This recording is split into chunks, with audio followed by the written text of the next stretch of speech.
Today, we're here to talk about augmented reality and the importance of materials in developing that technology and really realizing the vision of what it can do for us. I could sit here and talk about it for the next 30 or 40 minutes, but I've been very fortunate to have a team to join me to look at what augmented reality is. But really, before we get the real subject matter experts, here we have been running a STEM program with some local grammar school children in the 4th grade here in the Las Vegas area. And one of the things we asked the children was, what does the future of electronics mean to you? We didn't say augmented reality, we didn't say AR glasses. And one of the 4th graders put this design together, which I think is really quite elegant. This is what the future of electronics looks like to a 4th grader here in Las Vegas. It looks like a pair of really normal form factor glasses. It's got some handles on it, and you can see they're kind of thicker handles, so there's probably some advanced technology in the handles.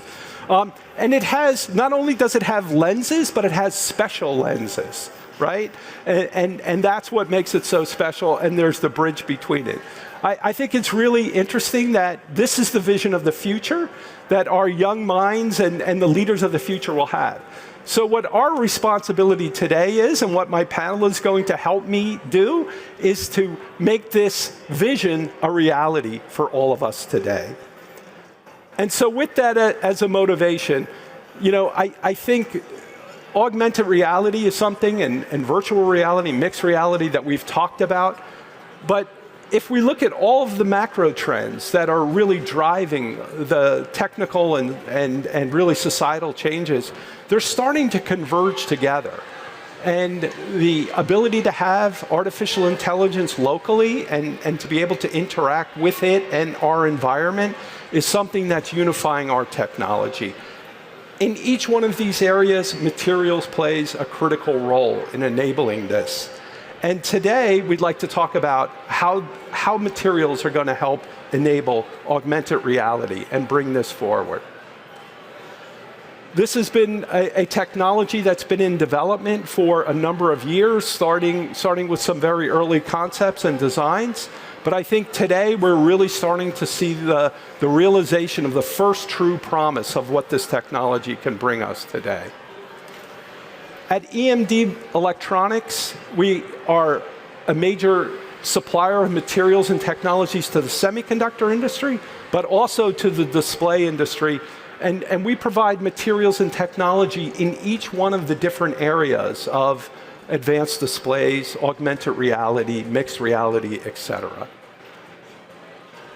So with that as a background and motivation, what I would like to do is actually bring the subject matter experts up and talk about how materials will enable the future of augmented reality. And so with that, I'd like to ask Richard Harding to come up. Richard is the head of our AR, VR business development. Big round of applause for Richard. He should be a stranger to no one here.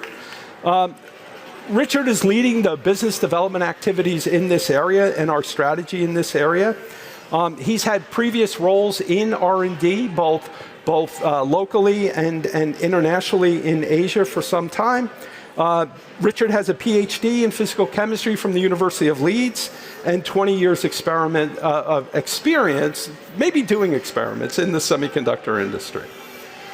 The next subject matter expert I'd like to bring up is Antti Sunari, who is currently the CEO of Dispelix. Dispelix is a company dedicated to creating a world where augmented reality blends seamlessly and naturally with the real world. Under his leadership, Dispelix has raised over $50 million in funding, and I think is generally recognized as a global leader in XR waveguide technology. Before joining Dispelix, Antti worked at VTT, Technical Research in Finland, and he has 15 years of experience in this area. Antti holds an MS in analytical chemistry from the University of Åbo, Finland. I'm sure I didn't pronounce that right. Close enough, right? The next person I'd like to bring up is Ed Tang. Ed Tang is the founder of Avegant, an augmented reality display company. Avegant is developing next-generation light engines that enable true consumer augmented reality products and experiences for glasses of multiple form factors.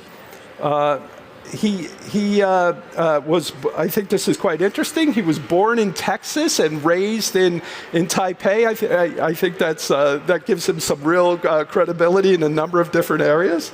And has a degree of electrical engineering from the University of Michigan, specializing in MEMS technology. Did join the faculty for a while and has been working in nanofabrication technologies since 2001. And finally, the last technology expert I'd like to bring forward is Barry Silverstein from Meta. Barry is the Senior Director of Optics and Display Research at Meta Reality Labs. He is focused on creating the world's smallest and most efficient visual imaging systems, pushing the boundaries of what's technologically and commercially available. Before joining Meta, Barry was a senior research director at IMAX, where he developed essentially the IMAX projector technology, for which he won an Academy Award. So we have an Academy Award winner with us. And before that, he spent 28 years at Kodak's research laboratory and held and holds 98 issued patents. And I'm sure by this time Barry's well over the 100 patent mark, over the century mark. So I think we're well qualified. We have quite a distinguished panel here to talk about materials and AR. So to get the conversation started, Barry, I'd actually like to start with you and talk about you're wearing the Meta Ray-Ban glasses, and I think Meta has enjoyed a tremendous amount of success with that technology. So with that as a basis, how do you see the market evolving, and how does AR start to participate in this emerging technology? Yeah, that's a great question. The Ray-Ban Meta glasses are a start for introducing people to the technology and technology wearables on your head. But it is just a beginning. These do not have a display, so they have a camera, and they have audio, and they have AI, which is great. But I know I want a display. Of course, I'm in the business, but I'm sure everyone else is going to want a display.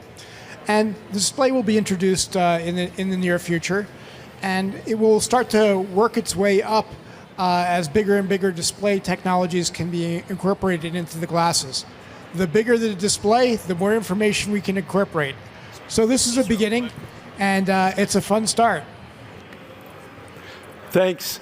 And so it's coming. The display is coming. I mean, maybe anyone. I mean, what do you think some of the major technical challenges are to bring the display forward? Yeah. So the big challenge is look at the form factor of these things. Ever see a consumer electronic product that looked like this? So it's not a square box like we're used to incorporating lots of components into, and getting the form factor right for people's heads. We all have distinct heads, and the face is the expression of our personality. Getting the form factor right, making them comfortable, light, and usable, and functional is not trivial. It's a big integration problem.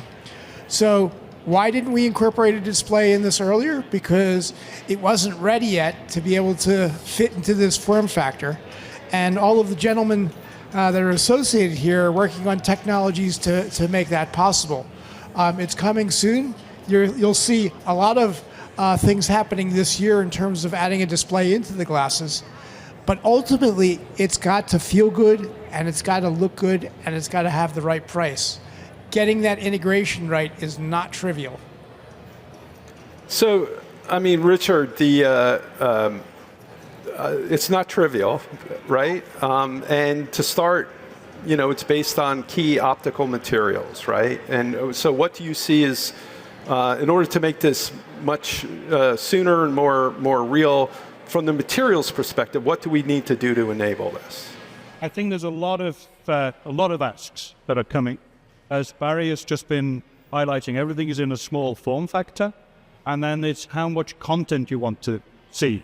So one can be around increasing the refractive index of the materials to really push that field of view.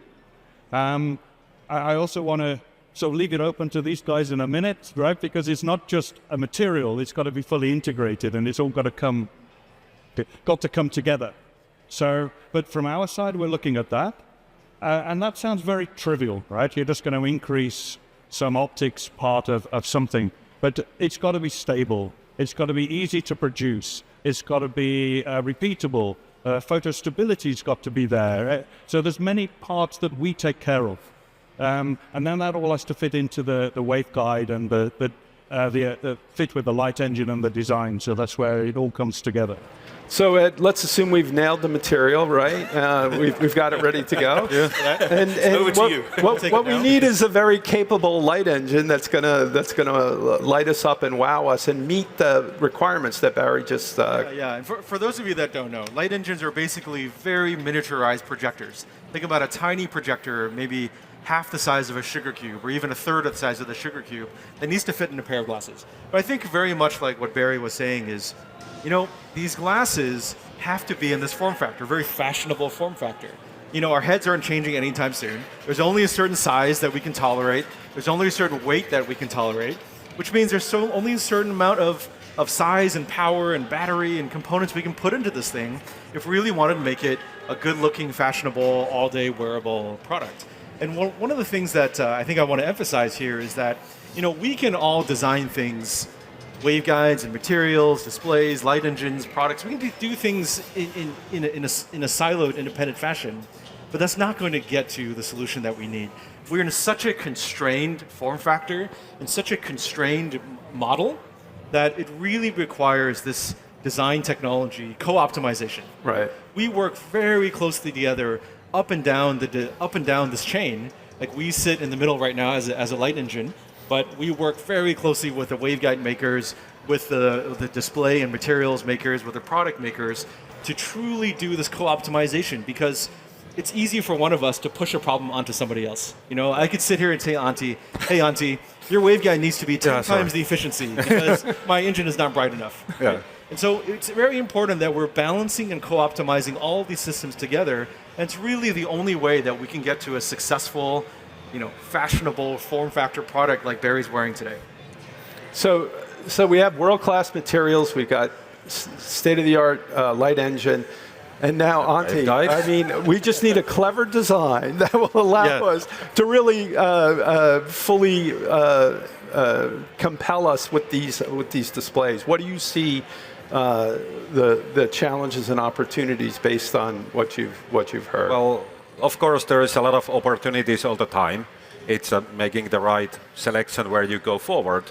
But taking like a waveguide and what waveguide we need to solve for the glasses, it's just that image quality needs to be really good with a combination with the projector. It needs to be really good because all the consumer and people are used to like really good displays, like mobile phones, laptops, TVs. They're amazing displays, and that gives you the threshold really high also for AR glasses or smart glasses devices. But it's not all about like the image quality, but it also needs to look really good so that the gradings are not visible or whatever technology you are using. But let's say surface relief gradings, that those gradings are not visible. You don't have a rainbow effects, and you have the right tilts and all the wraps and those, that the glasses look like the ones that Barry is wearing. And that's a challenge. It's not only image quality, but getting it looking like a normal glasses when it's at the off state. Got it. I mean, Auntie, actually, let me ask you, do you see the light engine technology that we have today needs to just evolve, or do we need something fundamentally different to get to that end state? From a light engine standpoint, Yeah. I don't think there needs to be fundamental groundbreaking changes, but I think that there's a lot of room for significant optimization that we see today. And an optimization not just between the waveguide and light engine, which Antti and I work very closely together, but it's what the industry is doing today, but all the way down to the material side as well. Today there's a couple of different display technologies that people are looking at in the AR space. Primarily between LCOS liquid crystal type displays and micro LED type displays, and both of which would benefit tremendously from development in the material side as well. A liquid crystal type display, we all know liquid crystals as being very mature technology, right. TVs, projectors, things like that. But in our space, this is really the beginning of what we're seeing on optimization of liquid crystal materials for light engines and for AR. And we continue to expect big increases and big jumps in performance just in optimization on materials, which allows us to build new architectures, which allows the waveguides to optimize for a different point and ultimately get to a better solution. So I would add, yes, the liquid crystal is a very mature technology, but get his feedback here, based on like the TV, as you said. But by the time you've got something close to the eye, you really need a very high resolution. And that requires new materials, and that's a key part that we're developing as well. And that's something that has to come forward, otherwise you end up with a very grainy image, or not so nice image near the eye. But we want that crisp image, and so that's some part we're doing. But again, it all comes together. It's not just a one guy show. We'll figure it out. We have 98 patents plus the 5 of us. and I mean, Antti, so with the evolving materials and improving characteristics of them, I mean, does this excite you with new possibilities for designing waveguides to take advantage of this, or does it just offer added complexity and challenge? So, as we think about the industry now starting soon for the AR glasses with the displays, and we are still making like a minimum viable product currently. The first one to go out that actually consumers wear, and it's actually delivering the expectation and everything. And there is just so much more that can be developed on a waveguides when the industry is bigger, right. Throughout the new materials, throughout the new manufacturing processes, throughout the new kind of grading structures. But those just need bigger industry than currently that the whole supply chain is pushing it forward. So Barry, I'm hearing a lot of excitement and confidence here in the materials and the engines and how does that excite you, or what is your perspective? Well, so there was a good point here about this being early, and what we're trying to do is get a minimum viable product out. And just for this audience, just to understand a little further, is the lens is the display for this application. So the lens is feeding the light to your eyes from a projector that's generally in the corner here. And this lens is made up of a material that has structures to it, optical structures, mechanical structures, nanostructures to it, that are trying to be formulated in a way that makes it look like a real pair of glasses. It's almost magic. A real pair of glasses to someone from the outside, but feeding a display to someone who, to the wearer. That is kind of like a magic mirror that we've all dreamed about. And the starting displays that we're going to have, we're starting small because it's easier, and the image quality has some limitations to it. We're used to grand displays, but if you go back a long ways and think about where displays have started back with LEDs or LEDs or early LCs that weren't even color, right? We're kind of in this infancy stage, and we're going to be starting with what we consider relatively basic displays, but there's lots of knobs to tweak, and all of us together are working on these knobs, and now we have AI to help us along the way. And it starts from the material with things like the index of refraction, which is the amount of bending power that a lens has, and the weight, because that defines how comfortable it is, and the strength of the material, because that defines how durable it is. And then you combine that with the engines and the efficiency of the optical system, and that defines how long you can use it and what you can use it for. And of course, all that has to fit together in a package.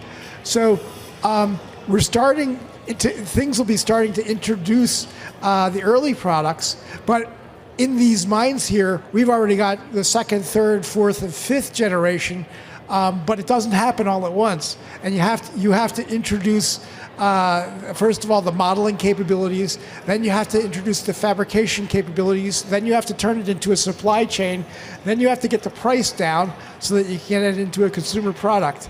And what we're doing is we're feeding this chain of continuous improvement that we're going to see over the next decade, probably 2 decades.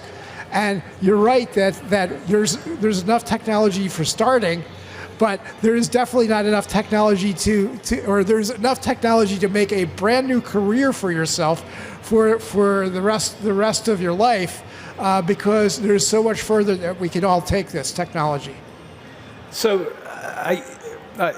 that's a great perspective, but how can we go faster, right? And we all want to get there now. But one of the things I'd be remiss if I didn't ask, with the explosion of artificial intelligence, right? One of the reasons why, for example, I believe the Ray-Bans are so compelling, it brings AI to the edge in a very immediate and real way. Well, it is quite an interesting circular reasoning here. Okay, so as scientists are the early users of AI, okay, and have been using AI for development. But now that they are in our glasses and in our computers, the amount of servers and that are going up, and the amount of research that's going into AI is rapidly increasing, which increases the capability of our scientists to go faster and be able to do things like model new materials, and do modeling new designs and analyzing things, and taking into account all of the variables at once, because as human minds, we're kind of limited in how much we can handle at a particular time, but you can increase the number of servers and compute to handle more variables at one time, and design something that's more integrated right from the beginning. So this co-optimization that's happening, exactly. These tools will start to emerge, the tools of the engine design, in conjunction with the waveguide design, in conjunction with the materials design, in conjunction with the form factor and the weight and all of those other parameters. When we can start to optimize those things together from the beginning, this is rapidly going to change, and that's now possible. And Antti, I mean, from your perspective, do you see that happening now, or is that using machine learning capabilities to model optical systems in a much more comprehensive way than we maybe had been able to do it? Yeah, so let's say that if you design a waveguide, the challenge is that you don't have like an analytical solution. Yeah. It's you optimize the structures. Right. So, and you have, I don't know how many you have, but you have unlimited amount of ray paths that you go inside. Especially you go more exotic grading structures. You have one ray going in, have like 7 billion pathways to go out. And that's it's really hard to optimize, right, and design and so forth. So I see that the AI will be really important for waveguide design itself, and of course we are pushing on that further. You're pursuing further and further. Ed, I think you brought it up originally. I mean, you see that an opportunity for co-optimization, feeding that all the way back to the optimal configuration of the light engine. I can give you one very simple example, right? You want to keep these products at let's say 50 grams. Okay, well, what's the heaviest component, a fender of weight in these things? It's the waveguide and the package and the whole stack. Well, how do you make the waveguide lighter? There's lower density materials. We can make it thinner, right? Yeah. So you want to make the waveguide thinner. Well, I have to change the output of my light engine to make sure we can maintain the efficiency of a thinner, lighter weight waveguide. So now I'm making a design now to match this thinner, lighter design so that he can make a lighter product. Right? So there's many, many examples of that where we can push the challenges around, where maybe the product maker has a weight issue. How do we solve the weight issue? Well, then maybe it turns into an efficiency issue. Well, how do I solve that efficiency issue? And so together, we can push and pull on each other to get to the best minimum viable solution, ultimately, to make that product work. But right now, when that's done, it's done in singular steps, okay?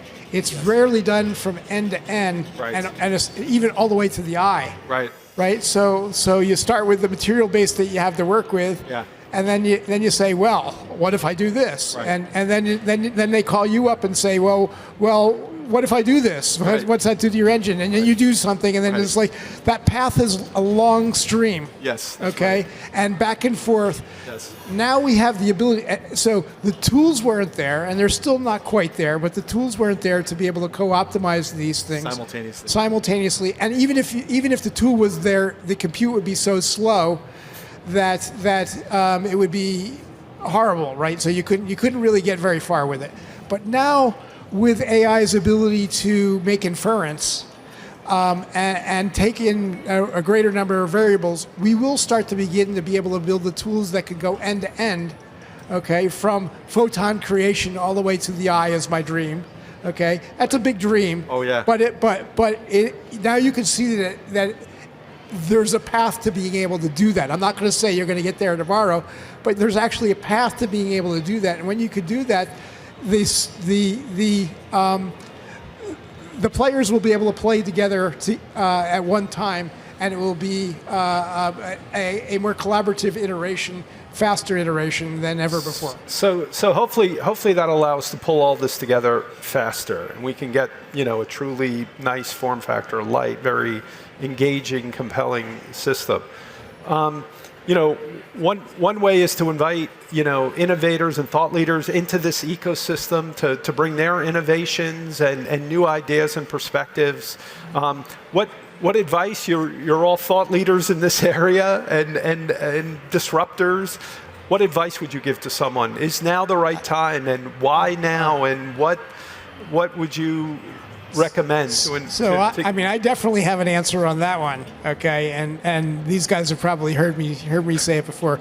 So Meta generally operates as a relatively open company.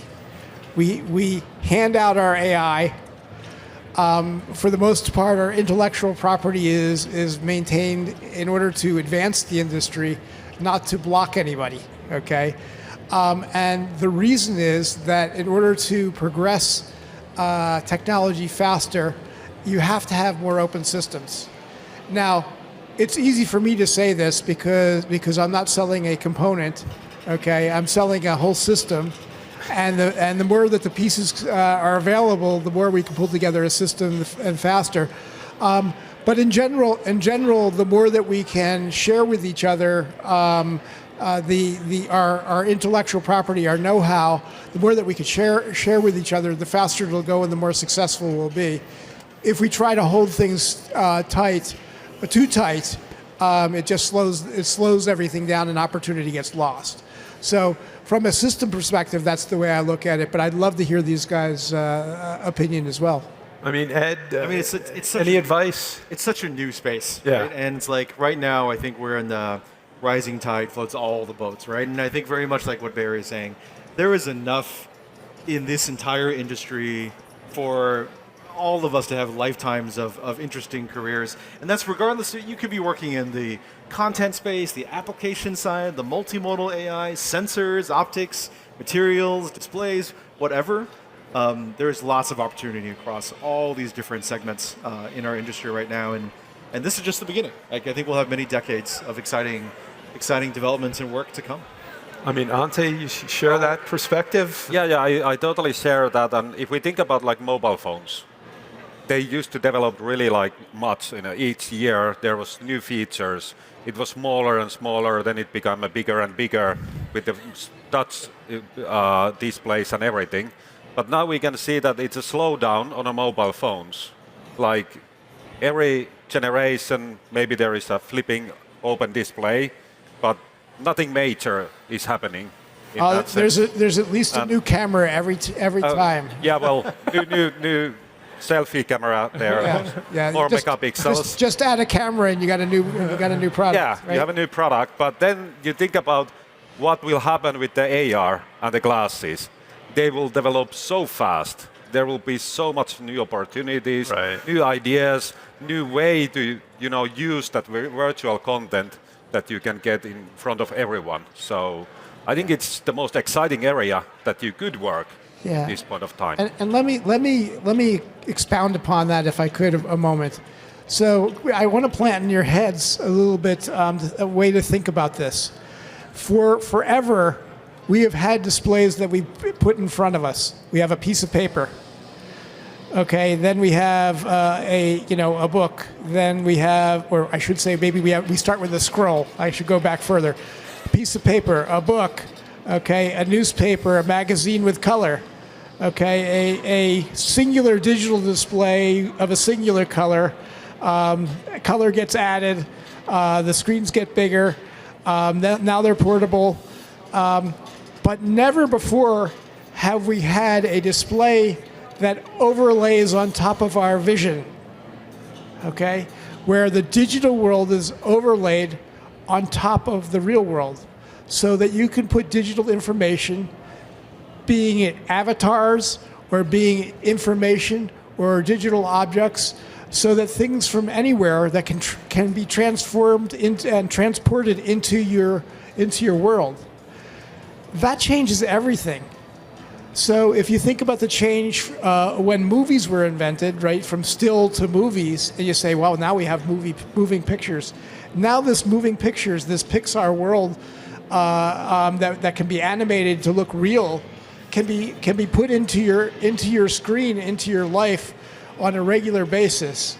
Nobody completely knows all of the things that we're going to be able to do with it.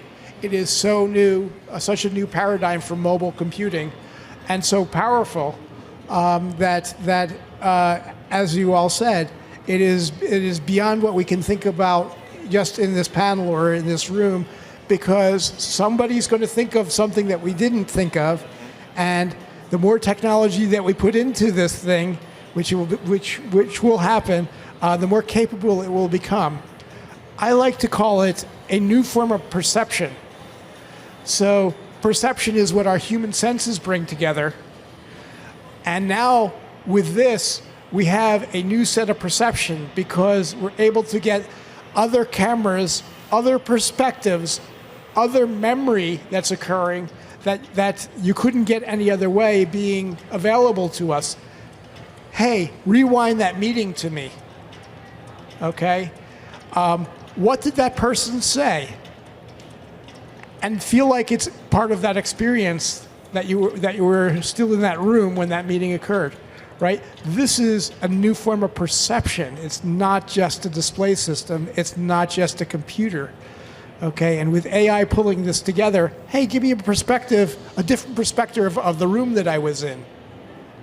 You'll be able to get that, okay? I think, just having the ability to remember what someone said as I get older, I think that's one thing. I just want to remember your name. Exactly. But Richard, I mean, I think the opportunity is clear. The sense of excitement, the materials is at the base of it. You feel that, and I feel that. I mean, as has just been described, I believe it's really the new way we're going to be processing data. It's going to be in the glasses. We're going to be looking up, not looking down. And our materials and other materials are all coming together to really enable that. What's really exciting, to answer your question, going back a little bit, if I could rewind, like we got, was what would speed it up? That was what you were asking. And there, it's the openness. So it doesn't. We can design a new material with a certain property and then go to someone and go, oh yeah, great, now I really want this other bit as well, right? But if we'd have known what the other bit was, we can design for that in one go. So it's always the way. The more open we are, the more collaborative we'll get there quick. The faster we'll get there. Well, I think that's a great way to kind of end the panel and think about openness and collaboration. And Barry, I love the perspective, what the opportunity is that this is going to open up for us. I think one thing I've noticed this week, it seems more than ever, so many people walking straight forward, looking at their phone, not looking where they're going. And one of the things I'm looking forward to is we will lift up our heads when we have our fully compelling AR glasses and at least look at the world around us in addition to the fully virtual digital world. So I'm looking forward to AI turning off my display when I'm about to run into a tree. into a wall, the So automatic that'd be- braking equivalent of display. So thank you very much, panel. I feel like we do have a little bit better perspective where we're at, what the opportunities are, where we're going to go, that it's going to be real, we're going to make it happen. So I'd like to thank everyone's participation. I'd especially like to thank Zarina Spahik for helping us coordinate all of the logistics around this panel. And, I think I've said it a couple of times, but by 2030, I don't want any one of us to have a cell phone in our pocket. I just want us to have our fully immersive AR glasses. So I'm with you there. With that, thank you very much. Cheers. Thanks, everybody. Thank you.